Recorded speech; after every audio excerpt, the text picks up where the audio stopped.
किया था, वेद का ज्ञान दिया था।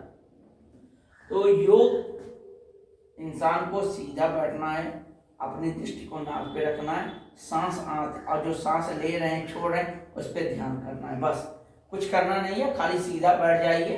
शुरू पहले प्रयास में अपने दोनों नेत्रों को नाक पे रखिए और सांस जो आ रहा है जा रहा है उस पर ध्यान लगाइए। इससे आपका मन शांत होगा, विचार धीरे धीरे खत्म होंगे। अंदर जो बॉडी के अंदर की जो हार्ट है, आपका दिल है, धाड़ धाड़ जो भागता है ना, वो सुनाई देगा कानों से। और ये प्रक्रिया कुछ दिन बाद है, आज 1 सेकंड बैठेंगे, 2 सेकंड, 5 सेकंड, फिर मिनट, फिर घंटा, फिर घंटे बढ़ते जाएंगे, फिर दिन में आएगा, दिन बढ़ते जाएंगे, साल में आएगा, साल बढ़ते जाएंगे, ये वर्ष में पहुंच जाएगा। तो ये जो करते ना बहुत आनंद आएगा, करिएगा बहुत आनंद आएगा। इससे क्या होता है, योग से शारीरिक, मानसिक और बुद्धि यानी क्षमता तीनों बढ़ता है। शरीर भी मजबूत होता है, मानसिक यानी कि हमारी जो अंतर आत्मा है उसे हम स्थिर कर सकते हैं, एक चीज पे केंद्रित कर सकते हैं और विकास का बोध होता है, एक ज्ञान का बोध होता है। योग करने का प्रक्रिया हमने बता दिया। आप लोग और भी अगर डिटेल में जानना चाहेंगे योग क्या है, कैसे, क्यों है, तो अगर कहेंगे तो मैं आप लोग के लिए वीडियो बनाऊंगा, आप लोग को समझा भी दूंगा, ठीक है। तो योग कैसे, उन्होंने बैठ कर इस पे उन्होंने परिश्रम किया कि योग करना सीखे, अभ्यास किए। अभ्यास इतना प्रबल हो गया कि वो समाधि अवस्था में चले गए, कई वर्षों तक ना उठे, कई वर्षों तक बैठे रह गए। समाधि योग का सबसे महत्वपूर्ण स्वामी विवेकानंद को देख लीजिए, वो योग में निपुण थे। स्वामी विवेकानंद मतलब योग में इतने निपुण थे कि वो स्नान करने के बाद से हमेशा योग ध्यान में बैठे थे और उनकी योग से एकाग्रता यानी किसी चीज पर दृष्टि डालने, उस चीज को समझना, उसे एकाग्रता कहते हैं। एकाग्रता सबसे जरूरी है योग में। अगर एकाग्रता नहीं रहेगी तो भैया ना आप मन लगा पाओगे और ना ही विचार बना पाओगे। बैठोगे योग करने यहाँ तो लगाए अमेरिका का पूरा तस्वीर दिखाई देगा और नहीं तो कहीं और का तस्वीर दिखाई देगा, ऐसे ही रहेगा। आप बैठो कहोगे भैया चलो योग कर लें, बैठोगे यहाँ पर आराम से देखते रहोगे। भैया आज अमेरिका दिख रहा है, कल लंदन दिखेगा, परसों जर्मन दिखेगा, किसी दिन बियर बार भी दिख जाएगा, किसी दिन कुछ और दिख जाएगा, किसी दिन कुछ और दिख जाएगा। तो ऐसे योग नहीं होगा ना बबुआ, ए बबुआ, ऐसा योग नहीं होता। योग करने के लिए आपको सर्वप्रथम संकल्प लेना पड़ता है, दृढ़ निश्चय होना पड़ता है, ठीक है। तो उसके बाद से हम एक अवस्था में बैठकर अपने मन को और ज्ञान को कैसे कंट्रोल करेंगे, जब अपना पूरा ध्यान नाक पे रखेंगे और नाक के द्वारा जो सांस आती जाती उस पर पूरा ध्यान लगाएंगे, आपका धीरे धीरे विचार टूटने लगेंगे, धीरे धीरे मन शांत होता रहेगा। बॉडी के अंदर का पार्ट जो होता है जैसे दिल, गुर्दा, फेफड़ा, ये सब की आवाजें, हलचल आपको सुनाई देगी। और पीछे जो ये था यहाँ से आपको धीरे धीरे ऐसा लगे कुछ उठ रहा है, आराम से ये ऊपर आता जाएगा और ये ब्रह्म कपाल तक आएगा, ठीक है। अब ये भाई साहब लोग योग करना स्टार्ट कर दिए। अब योग जब किए इन्होंने तो ये धीरे धीरे इतना निपुण हो गए कि समाधि में चले गए।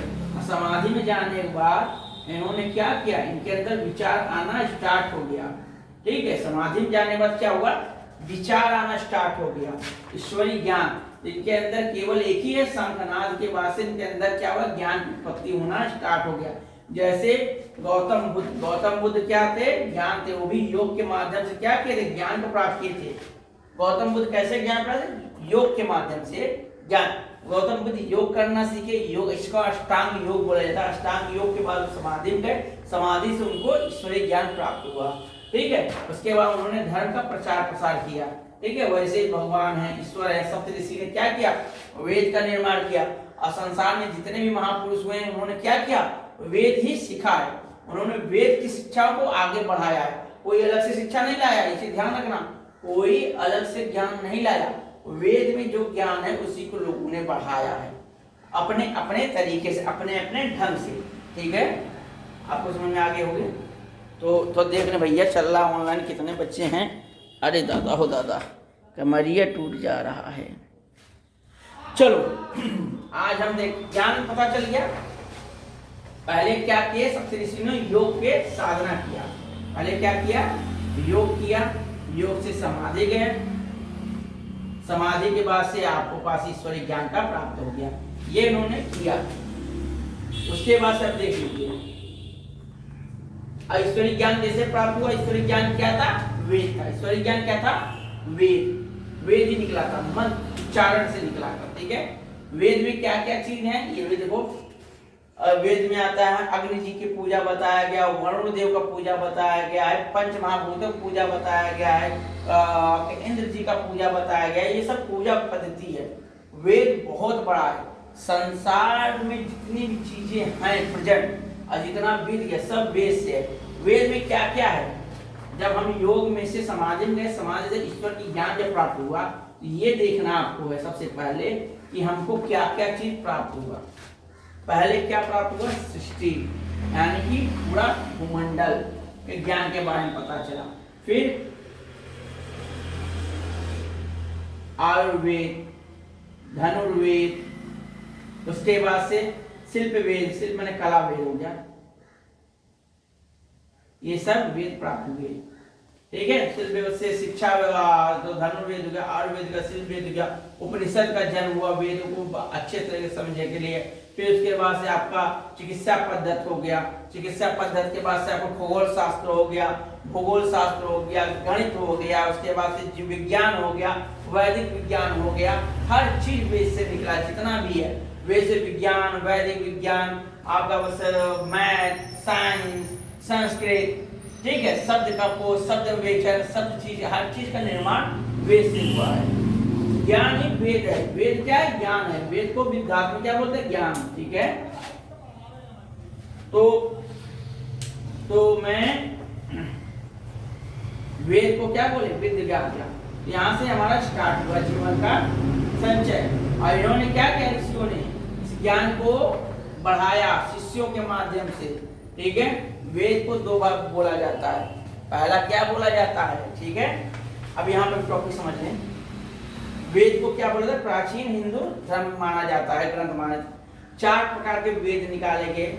जब ऋषियों ने वेद का ज्ञान किया तो वेद को 4 टुकड़ों में बांट दिया। पहला है ऋग्वेद, दूसरा है सामवेद, तीसरा अथर्ववेद और चौथा है यजुर्वेद।